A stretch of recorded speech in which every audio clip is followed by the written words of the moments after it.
Well, just give you a little quick thing. My office is down in Vero Beach. I have an office down in Vero.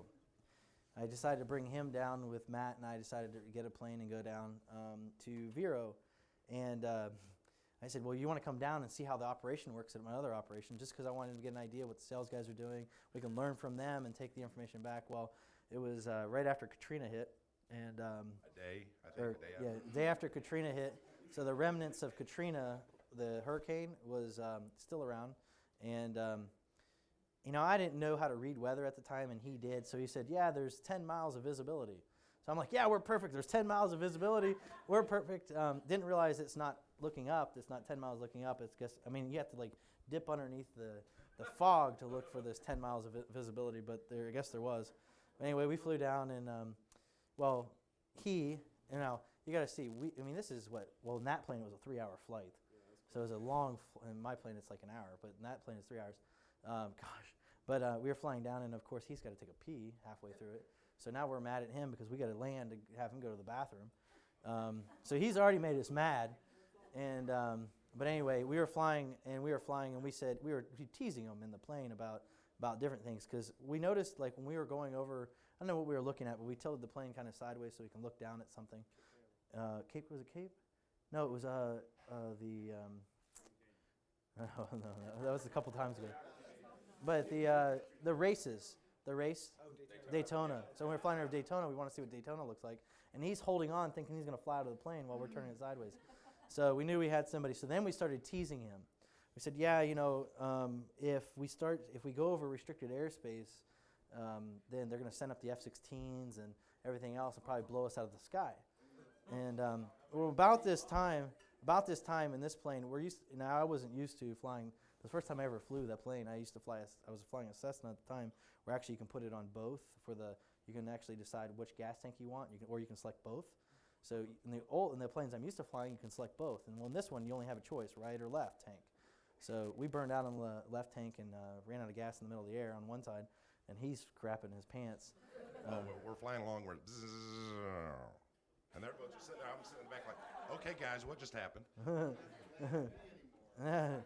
So anyway, we turn it on and keep on going. But now there's talking these black clouds in front of us.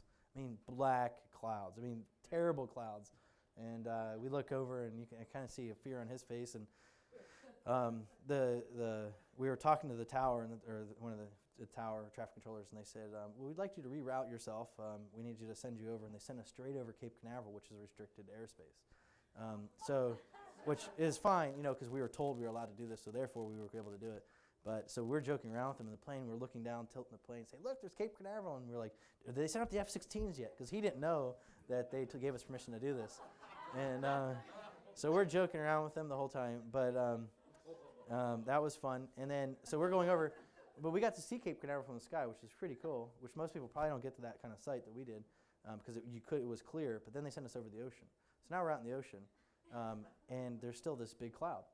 And so they tell us to fly these coordinates, which we had to fly at the time. They want you to fly these coordinates to try to get around the storm, which I don't know who gave them, said there's no clouds out there or whatever, but it was terrible. So we go through it, and as we're going through, we hit these clouds, and I'm telling you, it was the bumpiest ride I ever had. We got thrown up about 1,000 feet in a second because we got an updraft and got pushed forward. I don't know how fast, but we got pushed forward real fast. To the point where it said on there, like, you got to the red where it's like the wings could fly off. At least the yellow. But anyway, so we went through that, and he's scared. The whole time, now from this point on, the rest of the flight was all in the clouds. So I've never flown instruments, or I never flew in the clouds. He's instrument rated, so it was fine to do. But so I got a lot of flying in the clouds, but it was very a frightening experience. So we fly down and we land, and you only see about that much. As soon as we we were that close to the runway, that's when we saw the runway. So as soon as we get out, he literally gets out of the plane, starts kissing the ground, and yeah, he kissed the ground. And basically what happened was he wouldn't get back on the plane. I flew back on Delta. Yeah. So he flew back on Delta. So he flew back on Delta, and that was an interesting trip. But he did gather some great information while he was there. So it was well worth it. But that's kind of something that happened. We've had a lot of experience.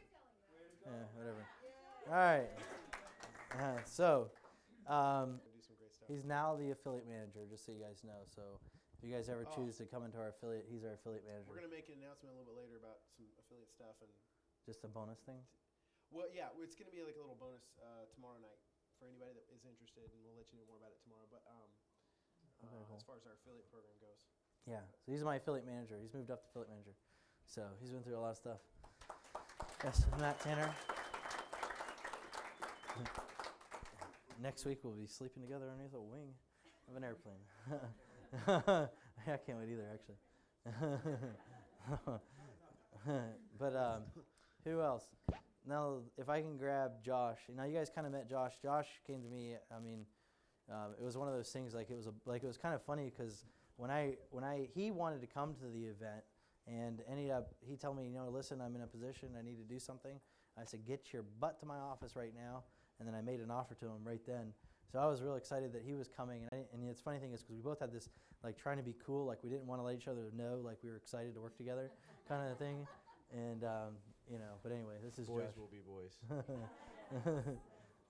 Well, I'm excited to be here. I'm glad everybody came. And if you have any questions this weekend, just feel free to ask. I don't know everything, but I know a lot. Matt doesn't know everything, but he knows a lot, and we can really help you this weekend. All you have to do is ask. If you ask, we'll tell it to you. So, I hope everybody enjoys the weekend, and we're here to help. So, yeah, they're gonna be here all weekend to help you guys out, along with myself. If I can have Mike and Mark just come up real quick.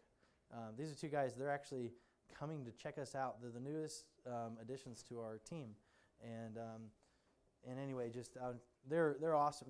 We've got an awesome team. It's so cool. Like I was telling my wife how that's what I'm saying. Is that, they haven't been initiated. Yeah. This is Mike over here with the striped shirt, and this is Mark with the yellow long sleeves. And they're pledges right now. No, they're not. But they've been with me. They've just less than 2 weeks, probably, or a little kind of like that, month, less than or about a month. Yeah, a week. So they're the newest addition, but they're coming to see how things are going, what's going on, just to get a general idea. You guys are probably just sticking around a little bit today and then heading out. So they're just coming by. They're not going to be around helping the team, but I am proud to say that they are on my team. This is just half, not even half the team. This isn't even that. The girls went home. They went home to go work. They're at the office right now, so they're doing some stuff. But this is my team, and I'll tell you, I've constructed. I'll tell you from an internet marketing perspective, nobody runs a team like we do. Most people on the internet, the only person that compares is Corey Rudel. I know he's dead, but his team, he's still running. He still has his office. He does have a larger. I want to tell you something. Corey, if you guys ever heard of Corey Rudel, he has his website called Marketing Tips. He has a larger organization than I do, although we're making more revenue online than he is. I heard their numbers and I said yes. We were running a tighter ship, and just because why? Because I think we've attracted the best team in the world. I am real proud to have the people around me because I never could be where I am right now if it wasn't for each of these people and everybody in my office. So thank you guys for coming. Do you want money? Yes, I want